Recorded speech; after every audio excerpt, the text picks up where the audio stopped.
Shalom Bapak Ibu yang diberkati oleh Tuhan. Kembali pagi hari ini, oleh anugerah Tuhan kita diberikan kekuatan, kita diberikan kesehatan, kita dipelihara, dilindungi oleh Tuhan.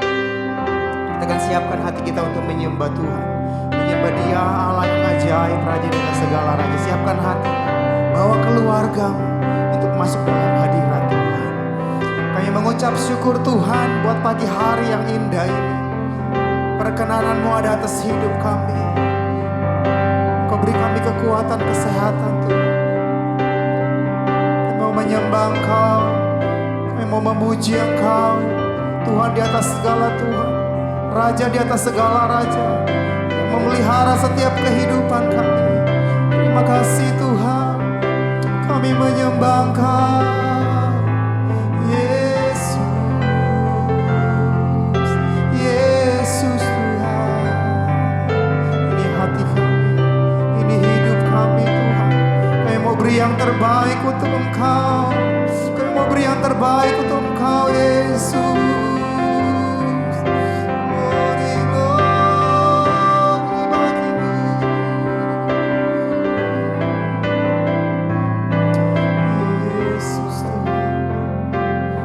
Terima kasih Tuhan, terima kasih Tuhan. Kami datang di hadirat-Mu, kami datang merendahkan diri kami di hadirat-Mu Tuhan, untuk memanggil Engkau ya Aba ya Bapa. Jesus, Jesus. Mari sama-sama kita mau katakan kepada Tuhan.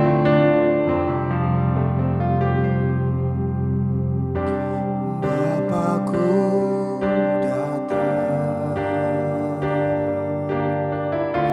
menyembah-Mu di sini.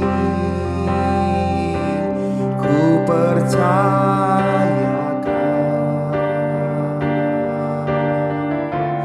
ada bagiku. Bapakku datang, Bapakku datang.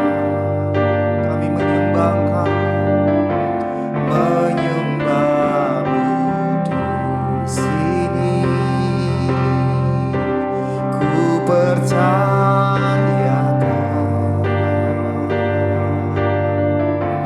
ada bagiku.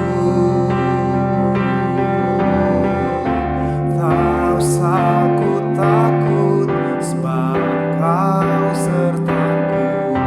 Tak usah ku bimbang, Kau di dalamku. Tak usah ku cemas, Kau penghiburku. Saat ku lemah, Kau kuatku. Ku nyanyi haleluya, ku nyanyi haleluya. Sungguh Kau hebat, ajaib perkasa, perbuatan-Mu. Ku nyanyi haleluya.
firman, katakan pujian ini.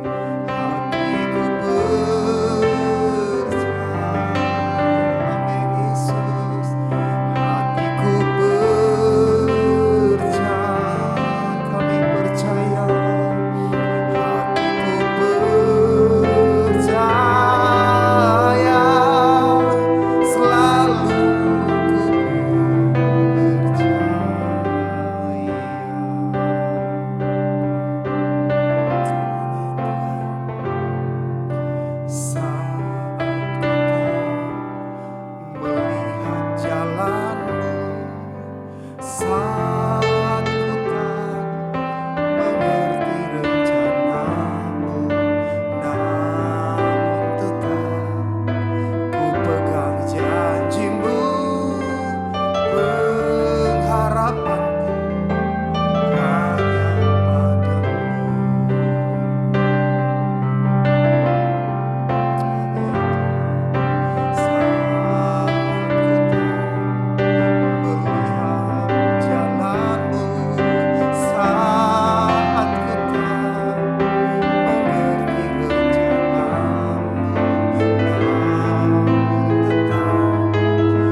bersyukur kepadamu Tuhan. Apapun yang terjadi dalam hidup kami akan katakan, kami akan terus percaya Tuhan. Kami akan terus percaya Engkaulah Tuhan, Engkaulah Raja atas setiap kehidupan kami. Terima kasih Tuhan, kami akan bersorak bagimu, kami akan memuji, kami akan bersukacita sebab anugerah-Mu dahsyat dan luar biasa atas hidup kami. Haleluya. Semua katakan amin. Kita akan memuji Tuhan, segala puji syukur hanya bagimu Tuhan. Haleluya, haleluya. Amin, haleluya. Jemaat Tuhan, kita akan bersorak bagi Tuhan. Kita akan memuji Tuhan sebab Dia yang layak dipuji, Dia yang layak disembah. Haleluya. Amin. Segala puji syukur hanya bagimu Tuhan, sebab Dia yang layak dipuja. Kami mau bersorak, kami mau bersorak, tinggikan nama-Mu. Haleluya.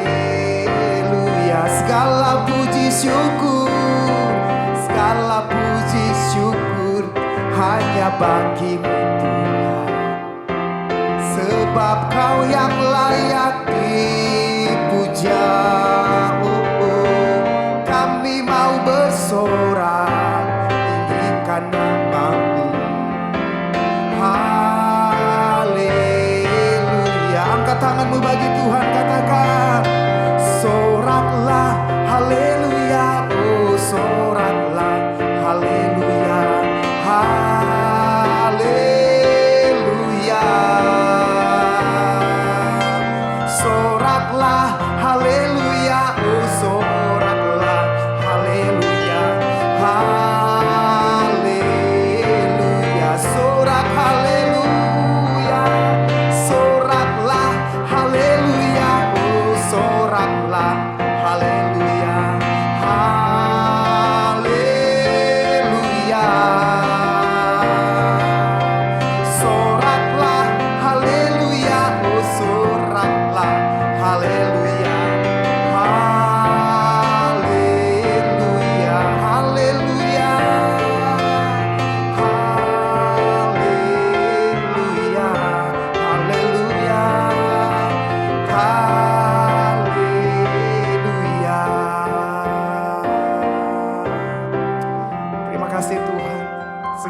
pujian dan sorak-sorak kami hanya persembahkan kepadamu. Tidak ada nama lain di kolong langit ini Tuhan yang kami tinggikan. Tidak ada nama lain di kolong langit ini yang kami agungkan, hanya nama-Mu. Hanya Engkau Tuhan. Kami percaya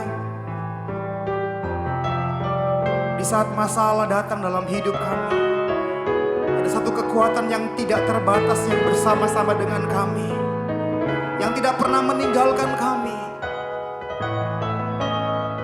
Engkau adalah Tuhan. Engkau adalah pribadi yang dahsyat dan luar biasa atas hidup kami. Kami akan siapkan hati kami Tuhan untuk menerima kebenaran firman Tuhan. Firman-Mu adalah kekuatan yang tidak terbatas, yang mampu memberikan kami kemenangan. Oleh Roh Kudus-Mu ya Tuhan. Terima kasih Tuhan. Terima kasih Tuhan. Terima kasih Yesus. Terima kasih Yesus. Terima kasih. Terima kasih Tuhan.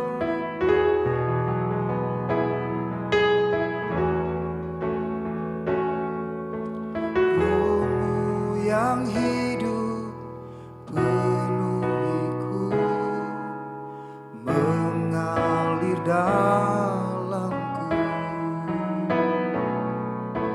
Jiwaku tenang bersama-Mu dalam naungan. Kami buka hati kami, ku buka hati untuk jamahan, berserah penuh di hadirat-Mu. Kau ambil alih seluruh hidupku di altar-Mu, menyembah-Mu. Ku buka hati, buka hati, jamahan-Mu. Di hadirat-Mu, Kau ambil alih seluruh hidupku di altar-Mu. Ku buka hati, ku buka hati untuk jamahan-Mu, berserah penuh di hadirat-Mu. Kau ambil alih seluruh hidupku di altar-Mu, menyembah-Mu. Di altar-Mu, menyembah-Mu.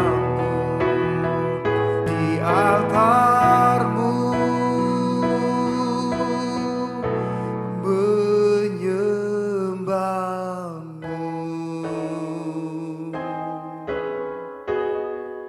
Shalom Bapak Ibu yang dikasihi di dalam Tuhan. Kita berjumpa kembali di minggu pertama bulan Mei 2022. Tanpa kita sadari bahwa kurang lebih sudah 1,5 bulan kita beribadah di rumah kita masing-masing. Saya percaya dan berharap Bapak Ibu kita semua jemaat Tuhan tetap mengalami hadirat Tuhan, tetap menikmati berkat Tuhan selama kita tinggal di rumah masing-masing.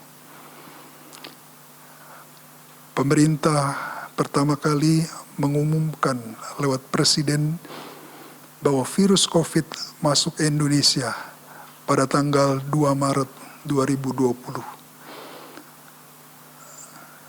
Semula 2 orang, tapi sejak itu jumlah orang yang terinfeksi, terpapar semakin meningkat sampai pada hari ini. Dan jumlah mereka yang meninggal juga terus bertambah. Banyak orang menjadi takut, panik, dan khawatir, takut kena virus corona, COVID-19. Pemerintah mengeluarkan peraturan-peraturan yang bertujuan untuk mencegah yakan COVID-19. Setelah 2 bulan berjalan, ternyata virus COVID-19 belum juga menunjukkan tanda-tanda mereda, bahkan semakin meningkat. Tetapi ada harapan. bahwa jumlah yang sembuh sekarang sudah melebihi daripada yang meninggal. Artinya harapan pemulihan tetap terbuka lebar. Tetapi ada kecemasan yang akan terjadi menyusul akibat terjadinya dampak COVID-19, yaitu krisis ekonomi. Jemaat Tuhan yang dikasihi, kalau kita melihat dari data-data resmi yang dikeluarkan oleh pemerintah, ada sekitar 1-2 juta orang yang di PHK. Bahkan Kadin memperkirakan ada 15 juta orang yang di PHK. Sampai hari ini kita tetap berdoa, terus berdoa, supaya wabah COVID-19 mereda dan lenyap dari Indonesia, dan kita tidak mengalami krisis ekonomi. Tema khotbah saya pada pagi hari ini, ada Tuhan di dalam kesesakan. Sepanjang masa sejarah manusia, di tengah-tengah masa kesesakan, Tuhan itu selalu ada. Kalau kita melihat sejarah manusia, peristiwa wabah COVID yang terjadi sekarang ini bukan yang pertama kali. Dunia pernah mengalami beberapa peristiwa wabah pandemi yang merenggut banyak nyawa manusia. Ditambah lagi pada waktu itu, fasilitas kesehatan dan ilmu kedokteran belum sehebat dan secanggih zaman sekarang. Dunia dulu pernah mengalami masa yang lebih kelam daripada masa kini. Tetapi pada akhirnya wabah itu bisa reda dan menghilang. Tuhan selalu ada di dalam kesesakan. Di dalam Alkitab pun tertulis ada banyak peristiwa-peristiwa sulit yang dialami oleh manusia pada zaman itu. Seperti kelaparan, kekeringan hebat, wabah penyakit sampar yang juga membawa kematian di mana-mana. Tetapi ada saatnya semuanya itu akan berakhir, reda, dan kembali kehidupan normal berjalan seperti biasanya. Sekali lagi, Tuhan tetap ada di masa-masa kesesakan manusia. Jemaat Tuhan yang saya kasihi, percayalah, Tuhan Allah masih mengendalikan dunia dan segala isinya. Tuhan tidak akan membiarkan orang-orang yang dikasihinya.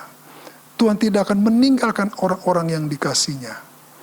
Tuhan Yesus pernah berjanji, Aku tidak akan meninggalkan kamu sebagai yatim piatu. Aku senantiasa menyertai engkau di dalam kesesakan. Hari-hari ini Tuhan sedang melakukan sebuah pembedaan antara orang yang mengasihi Dia, antara orang yang mencari Dia sungguh-sungguh, antara orang yang berteriak minta tolong, dengan orang-orang yang tidak membutuhkan Tuhan. Jemaat Tuhan yang dikasihi, semua yang terjadi di dunia ini tidak kebetulan. Semua yang terjadi di dunia ini tidak kebetulan. Ada sebabnya.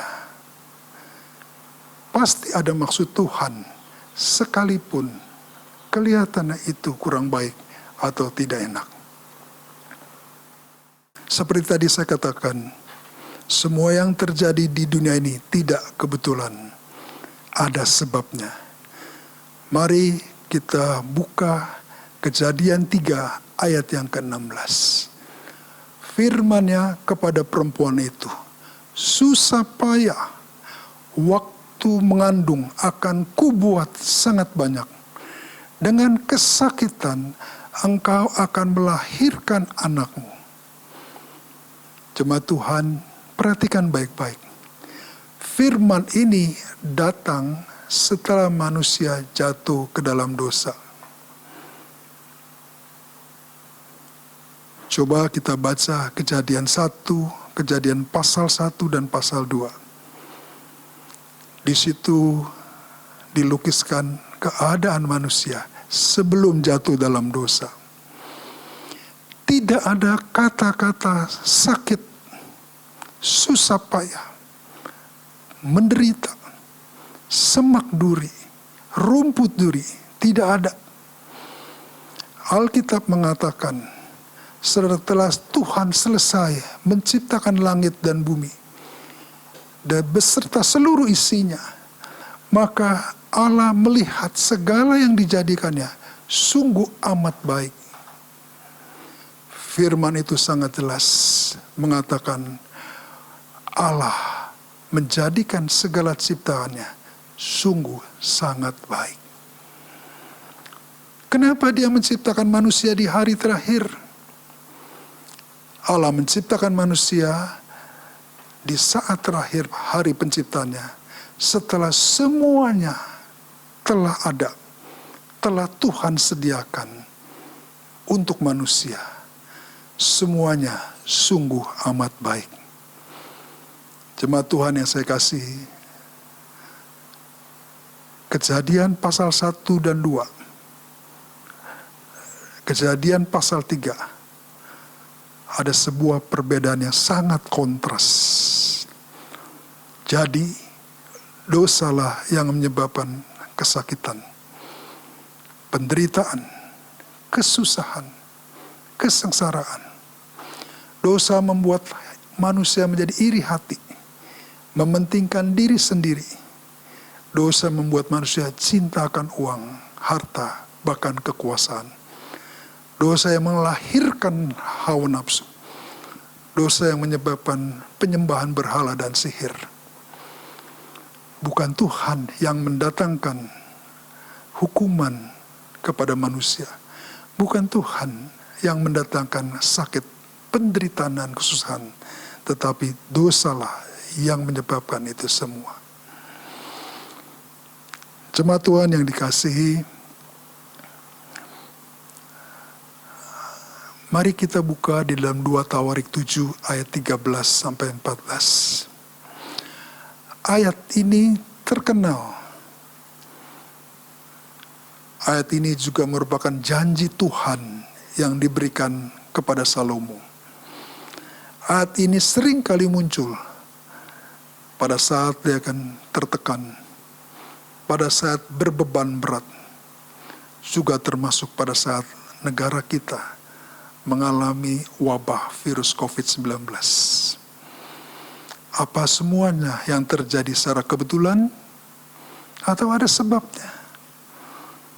Tentu ada maksud Tuhan di balik semuanya ini. 2 Tawarik 7 ayat 13 dan 14. Bila aku menutup langit sehingga tidak ada hujan, bila mana aku menyuruh belalang memakan habis ikan hasil bumi, bila mana aku melepaskan penyakit sampar di antara umatku, dan umatku yang atas namanya disebut merendahkan diri, berdoa, mencari wajahku, lalu berbalik dari jalan-jalan yang jahat, maka aku akan mendengarkan dari surga dan mengampuni mereka serta memulihkan negeri mereka. Dari 2 ayat ini, mari kita lihat ayat yang ke-13. Ayat yang ke-13 itu berbicara tentang penyebab masalah. Bila aku menutup langit sehingga tidak ada hujan. Peristiwa yang terjadi pada zaman Raja Israel, Raja Ahab dan Nabi Elia. Raja Ahab melakukan hal-hal yang jahat di mata Tuhan. Raja Ahab akan membawa orang Israel kepada penyembahan kepada Dewa Baal. Bahkan Ahab mendirikan kuil Baal. Ahab mendirikan patung Asyera. Perbuatan yang menyakitkan hati Tuhan dan membawa umat Tuhan menjauhi Tuhan. Tuhan pakai Elia untuk mendatangkan hukuman bagi Israel. Tuhan menutup langit, hujan tidak turun. Bila aku menyuruh belalang memakan habis hasil bumi. Jemaat Tuhan yang dikasihi, kalau kita lihat dari cerita bangsa Israel, beberapa kali Tuhan mengirimkan hama belalang memakan habis hasil bumi mereka. Kenapa? Karena Israel tidak hidup lagi menurut apa yang Tuhan perintahkan. Bila aku melepas penyakit sampar di antara umatku. Peristiwa ini terjadi pada waktu zaman Raja Daud. Daud menghitung orang-orang yang ada di dalam bangsa Israel. Orang-orang yang dihitung, orang-orang muda yang siap berperang bagi Daud, bagi Israel. Yoab disuruh menghitung. Ada sekitar 1,1 juta orang-orang yang siap berperang bagi Daud. Jemaat Tuhan yang dikasihi Tuhan, peristiwa ini sangat menyakiti hati Tuhan. Kenapa? Daud sudah mengandalkan kekuatannya sendiri ketika dia sudah mulai besar. Daud lupa siapa dia sebetulnya. Bapak Ibu yang dikasihi Tuhan, kalau kita lihat, kita perhatikan dari 3 peristiwa itu, dosa Israel lah yang mendatangkan hukuman. Dosa yang menyebabkan kesesakan. Kalau Israel hidup benar di mata Tuhan, pasti keamanan, ketentraman, kemakmuran menyertai Israel. Ini sebuah prinsip rohani yang berlaku bagi Israel dan juga berlaku bagi saudara dan saya. Mari kita lihat ayat yang ke-14. Ayat yang ke-14. Saudara, ayat yang ke-14 dari 2 Taurik 7 ini berbicara tentang sarana pemulihan yang Tuhan sediakan bagi orang-orang yang jatuh dalam dosa. Ada 3 solusi pemulihan yang Tuhan berikan. Yang pertama, merendahkan diri. Merendahkan diri berarti mengakui dosa, mengakui kesalahan, mengakui kelemahan dirinya. Ini berlawanan dengan orang-orang yang sombong. Orang-orang yang tinggi hati, merasa tidak bersalah, selalu benar. Orang-orang seperti ini sulit dipulihkan. Jadi kalau saudara mau dipulihkan, kita harus merendahkan diri di hadapan Tuhan. Yang kedua, mencari wajah Tuhan. Datang ke hadirat Tuhan dengan segala kerendahan hati. Yang ketiga, kita berbalik daripada jalan-jalannya yang jahat. Artinya kita berbalik, bertobat dari perbuatan dosa. Maka Tuhan Allah akan mendengarkan permohonan doa kita, akan mengampuni dosa kita, dan akan memulihkan kita. Kalau kita berdosa secara pribadi, kita akan mengalami pemulihan pribadi. Kalau kita dosa secara kelompok, Tuhan akan memulihkan kelompok. Kalau negeri kita berdosa, dosa korporat, Tuhan juga akan memulihkan negeri kita. Saya percaya Tuhan Yesus pasti memulihkan keluarga Anda. Pasti memulihkan kita. Kita tidak akan hidup terus-menerus di dalam kesesakan lagi. Selanjutnya kita akan membahas sesuai dengan tema kita, ada Tuhan di saat kesesakan. Setelah dibangkitkan dari kematian, Tuhan Yesus berulang-ulang kali menampakkan dirinya kepada murid-muridnya. Untuk apa Tuhan Yesus menampakkan dirinya kepada murid-muridnya? Ada 2 sebab. Sebab yang pertama, untuk membuktikan kepada dunia bahwa dia benar-benar telah bangkit. Bukan mayatnya dicuri oleh murid-muridnya, kemudian diberitakan bahwa Yesus telah bangkit. Itu dusta yang dihasilkan oleh imam-imam kepala. Dan sampai sekarang, dusta itu masih beredar kuat. Tujuannya supaya orang jangan percaya kepada Yesus, Sang Penebus dan Penyelamat. Dan banyak orang yang termakan oleh dusta itu. Yang kedua, untuk membuktikan bahwa Tuhan Yesus benar-benar hidup. Dia menampakkan diri kepada murid-muridnya, kepada orang banyak. Yesus membuktikan bahwa dia benar-benar hidup. Kalau dia benar-benar hidup, dia dapat hadir dalam kehidupan setiap orang percaya. Kalau Tuhan hidup, saya dan Anda pasti bisa mengalami kehadirannya, pasti bisa mengalami kasih-Nya, pasti bisa mengalami kuasa-Nya. Saya dan saudara pasti juga akan mengalami mukjizat yang dulu dia pernah buat, sekarang pun dia pasti akan buat untuk hidup saudara dan saya. Mari kita buka di dalam kitab Yohanes 21 ayat 1-7. Kita perhatikan baik-baik pesan apa yang ingin disampaikan kepada kita. Kita baca ayat demi ayat sambil menyimak dengan baik-baik.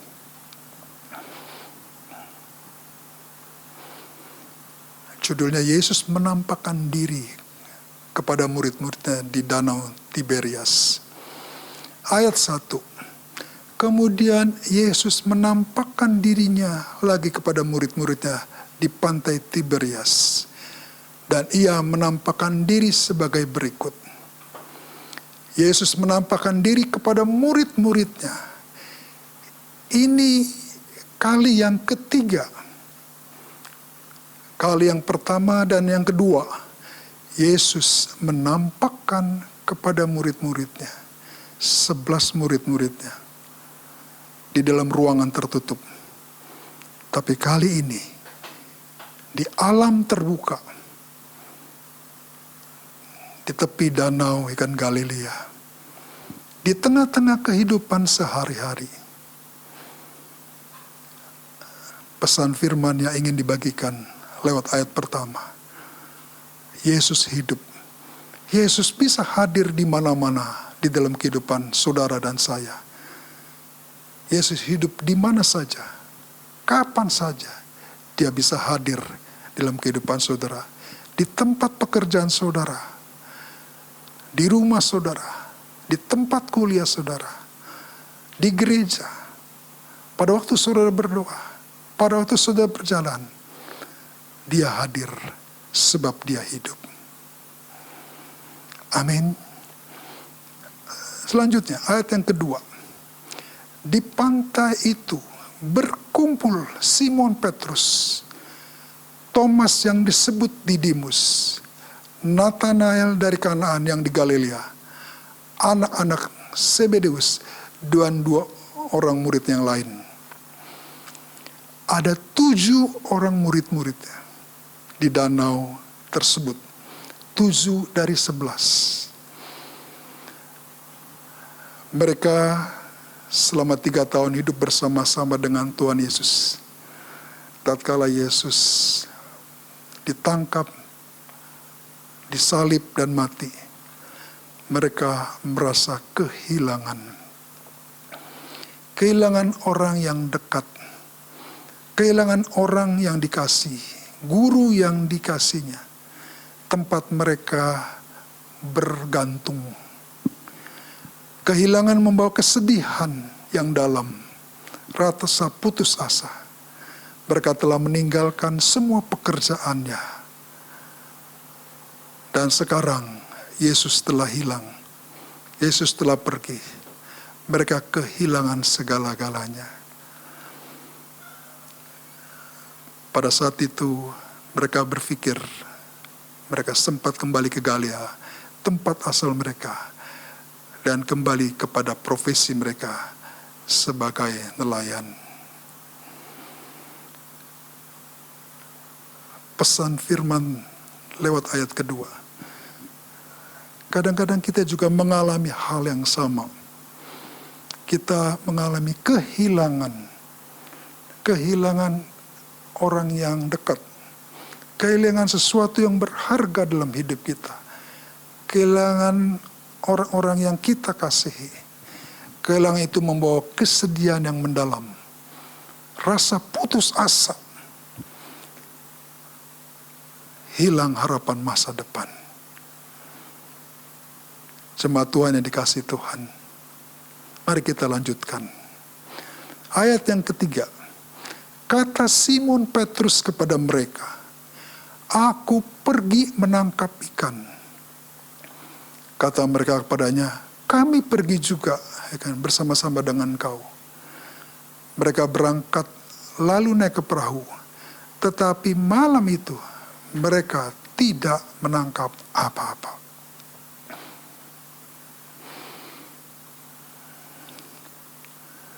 Simon Petrus pergi menangkap ikan buat makan. Kata mereka kepadanya, "Kami juga ikut pergi." Tetapi malam itu, sepanjang malam itu, mereka menebar jala, tetapi mereka tidak mendapat apa-apa. Mereka tidak menangkap apa-apa. Apa penyebabnya? Alkitab tidak memberitahukan sama sekali. Siapa yang bersalah dalam ini? Kita juga tidak tahu. Di balik semua peristiwa ini, Tuhan punya maksud. Tuhan punya rencana. Mari kita lanjutkan ayat yang keempat.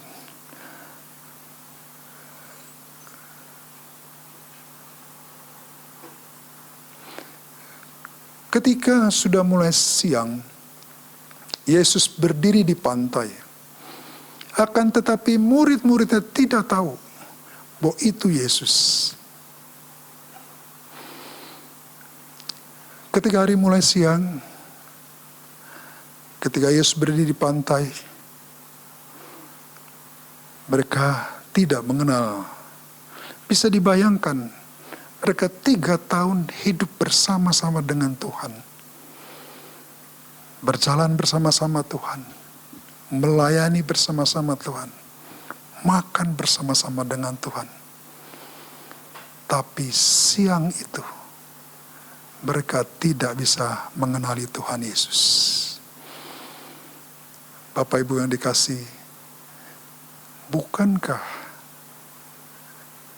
peristiwa seperti ini banyak dialami oleh kita semua?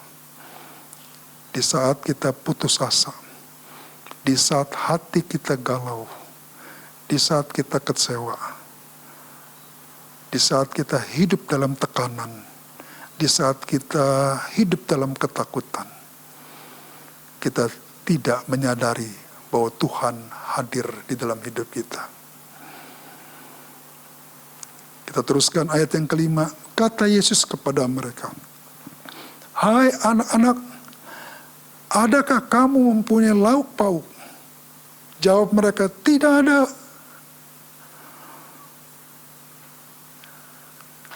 Kalau kita perhatikan, Yesus hadir di pantai untuk apa?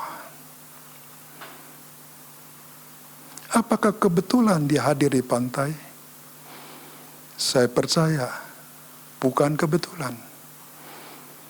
Yesus hadir pada waktu murid-muridnya sedang putus asa, galau hatinya, tidak ada harapan. Mereka kehilangan pegangan, mereka kehilangan gurunya. Mungkin juga mereka kehilangan masa depannya. Hati mereka sedang galau. Ditambah lagi, sekarang mereka kepergian Yesus. Mereka tidak mempunyai pekerjaan. Sekarang Mereka lagi lapar, dan Yesus hadir di tengah-tengah mereka. Maka kata Yesus kepada mereka, tebarkanlah jalamu di sebelah kanan perahu, maka kamu akan memperoleh. Lalu mereka menebarkannya, dan mereka tidak dapat menarik lagi karena banyaknya ikan. Jemaat yang dikasihi Tuhan, pertanyaan menarik. Kenapa mereka menurut saja disuruh menebarkan jala di sebelah kanan perahunya? Padahal ayat sebelumnya katakan mereka tidak tahu bahwa itu Yesus. Mereka tidak kenal. Kenapa mereka dengar? Kenapa mereka lakukan?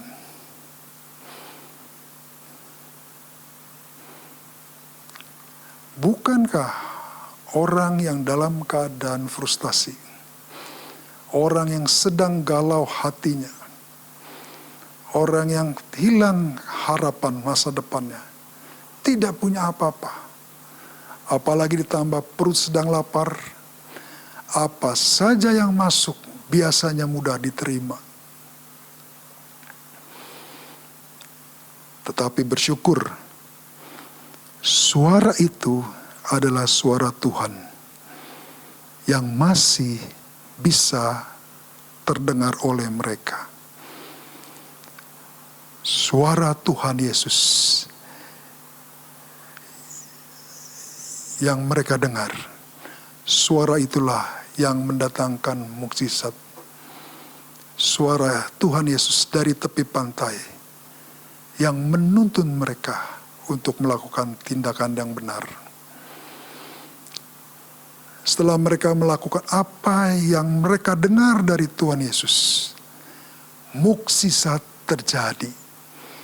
Jala-jala mereka penuh dengan ikan-ikan. Dan seketika itu juga terbukalah mata rohani mereka.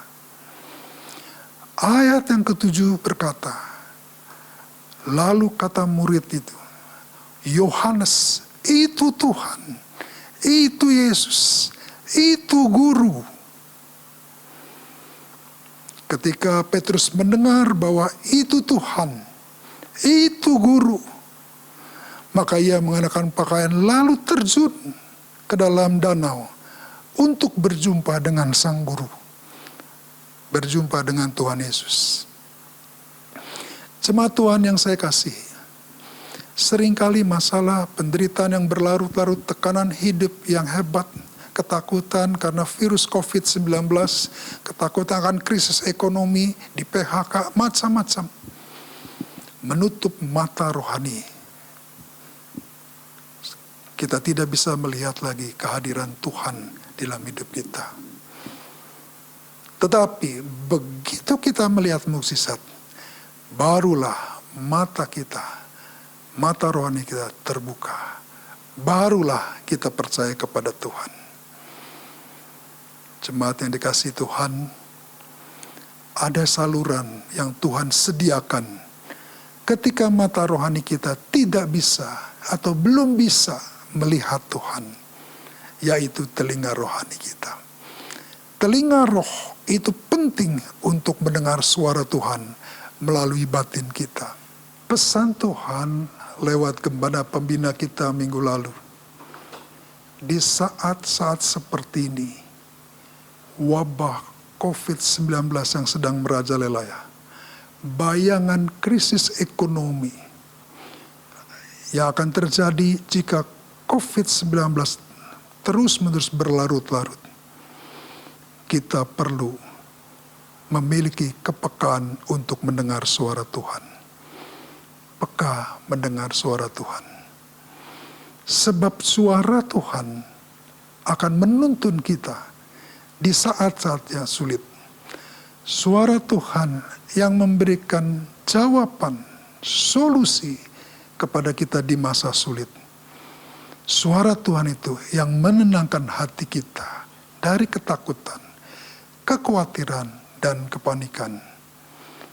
sampai kita menyadari bahwa Tuhan selalu ada pada saat kesesakan.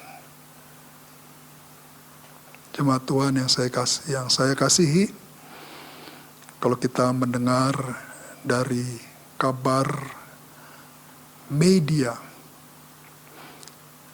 di masa era wabah COVID-19, ada orang punya banyak uang, tetapi uang tidak bisa menyelamatkan nyawanya dari COVID-19. Beberapa hari yang lalu saya pernah baca di salah satu surat kabar, ada seorang banker, pengusaha bank ternama di Portugal, meninggal karena COVID-19 setelah dia pulang dari perjalanan bisnis dari Italia.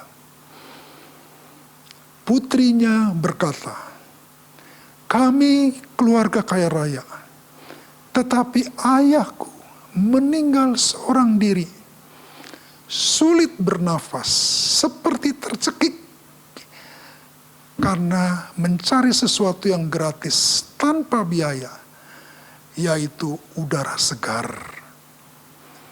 Kami memiliki harta yang banyak dikumpulkan. Ternyata harta itu tidak bisa membantu papa saya. Harta itu ditinggalkan di rumahnya selama-lamanya. Uang yang banyak itu sedikit pun tidak bisa menolong papa saya." Demikian kata putri pengusaha bank tersebut. Saya lihat juga ada beberapa orang kaya di kota besar, di sebuah kota besar, terinfeksi virus COVID, dibawa ke rumah sakit yang besar karena tidak ada persediaan ventilator. Akhirnya dia meninggal. Istrinya diselamatkan, dilarikan, dirawat di sebuah rumah sakit kecil, rumah sakit kabupaten. Kelas 3 akhirnya terselamatkan. Uang yang begitu banyak ternyata tidak mampu melawan COVID-19 yang sangat kecil, musuh yang tidak kelihatan. Ada orang yang berpangkat, ada orang bertitel tinggi, tidak berdaya melawan musuh yang sangat kecil dan tidak kelihatan itu. Beberapa rohaniawan pun terpaksa gugur kena COVID-19. Negara-negara di dunia dibuat pontang-panting.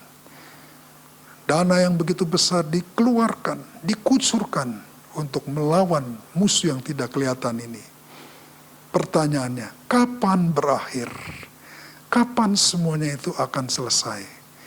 Tidak ada seorang pun yang tahu. Hanya Tuhan yang tahu. Hanya Tuhan Yesus yang tahu kapan itu bisa berakhir. Kapan Tuhan memulihkan kita semua. Tapi satu hal yang pasti, Tuhan selalu ada di saat-saat anak-anaknya, orang yang dikasihi di dalam kesesakan. Pesan saya hari Minggu ini, jaga keintiman hubungan kita dengan Tuhan Yesus. Berdoalah, minta Roh Kudus memenuhi hidup kita. Rajinlah baca Alkitab, supaya firman Tuhan diam di hati kita, memelihara hidup saudara dan saya, memelihara keluarga besar kita, memelihara bangsa kita, bangsa Indonesia. Terima kasih. Mari kita tundukkan kepala. Ya Bapa, kami bersyukur dan berterima kasih bahwa Tuhan senantiasa ada di dalam kehidupan manusia. Di dalam masa kesesakan yang paling kelam pun, Tuhan tidak pernah meninggalkan orang-orang yang dikasihinya, murid-muridnya. Yesus berjanji, "Aku tidak akan meninggalkan kamu sebagai yatim piatu. Aku akan menyertai kamu. Aku akan mengutus Rohku menyertai kamu selama-lamanya."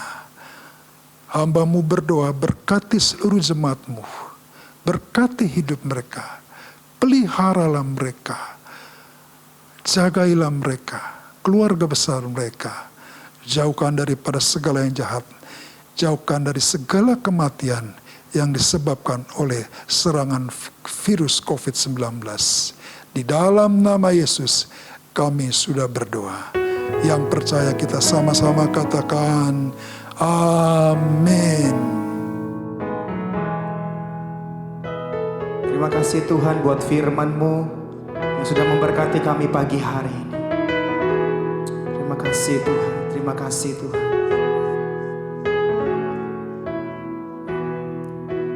Terima kasih Yesus. Ku sembah Kau Allahku, Bapa dan sahabatku, Kau yang pedulikan seluruh hidupku.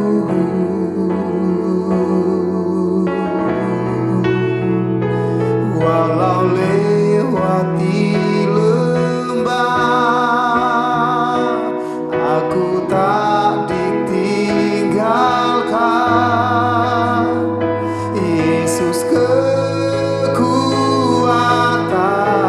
di hidupku.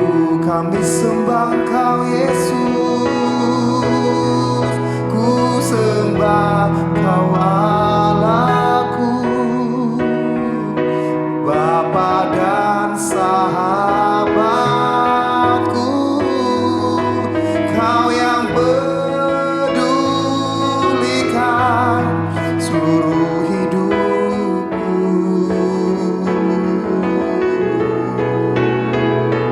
Walau lewati lembah, aku tak ditinggalkan. Yesus kekuatan di hidupku.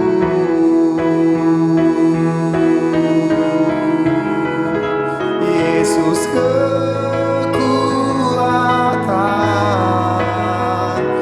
Yesus kekuatan. Yesus kekuatan di hidupku. Terima kasih Tuhan buat firman-Mu yang luar biasa dalam hidup kami. Ajar kami bukan hanya menjadi pendengar-pendengar firman-Mu, tapi kami menjadi pelaku-pelaku firman-Mu yang setia. Terima kasih Tuhan. Kami mengucap syukur buat firman-Mu pagi hari ini. Kami sudah berdoa dalam nama Yesus. Semua yang percaya sama-sama katakan amin. Jemaat Tuhan yang dikasihi Tuhan, sebelum kita mengakhiri ibadah kita pada minggu pagi hari ini, mari kita tundukkan kepala kita di rumah saudara masing-masing. Kita berdoa. Ya Tuhan, kami berdoa pertama-tama untuk bangsa kami, Indonesia, yang kita cintai bersama-sama. Kami menyerahkan bangsa kami Indonesia ke dalam tangan Tuhan. Ampunilah Tuhan segala dosa bangsa kami yang menghujat Engkau, yang menjelek-jelekan Tuhan Yesus, yang merendahkan Engkau. Ampunilah kami semua ya Tuhan. Kami mohon belas kasihan. Kami mohon kemurahan Tuhan. Biar Tuhan mengampuni dosa-dosa kami. Tuhan menerima permohonan doa kami semua. Dan Tuhan memulihkan bangsa kami Indonesia. Jauhkan kami daripada segala krisis ekonomi. Apalagi masuk sampai krisis sosial yang berkepanjangan. Ya Tuhan, kami berdoa. Dengan iman kami semua berkata, kepada COVID-19 dan krisis moneter, krisis ekonomi. Diam, tenanglah, biar Engkau menjadi reda dan tidak merusak, tidak menyebabkan kematian lebih lanjut kepada bangsa kami, Indonesia. Terima kasih. Kami juga berdoa untuk Bapak Presiden kami yang kami kasihi, bersama seluruh menteri dan staf yang ada di bawahnya. Tuhan berikan hikmat, berikan kesehatan kepada Bapak Presiden dan seluruh tim kerjanya, untuk mereka bisa bersama-sama untuk membantu rakyat kami menyelesaikan masalah supaya wabah ini bisa selesai. Terima kasih ya Tuhan. Kami juga berdoa bagi Gembala Pembina kami Pak Niko, Gembala Rayon kami Pak Wi, dan juga buat kami semua. Tuhan lindungi keluarga kami. Jagailah keluarga kami. Kami percaya kasih setia Tuhan berlimpah-limpah atas kehidupan kami. Berikan kami kekuatan dan kesehatan. Sebentar kami akan mengakhiri ibadah kami. Jemaat Tuhan yang dikasihi Tuhan, mari kita angkat tangan kita. Kita buka hati kita untuk siap menerima berkat Tuhan. Ya Tuhan, berkatilah semua jemaat-Mu di tempat ini. Berkatilah kehidupan mereka. Berkatilah anak-anak mereka.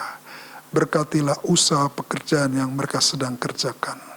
Kasih karunia Tuhan yang berlimpah-limpah, Tuhan Yesus curahkan dalam kehidupan mereka. Bersama-sama dengan persekutuan yang manis dengan Roh Kudus, selalu menyertai, melindungi, dan menuntun kehidupan mereka. Mulai hari ini, sepanjang periode masa COVID, sampai kami semua dibebaskan. Dalam nama Yesus, kami sudah berdoa. Yang percaya sama-sama katakan, amin.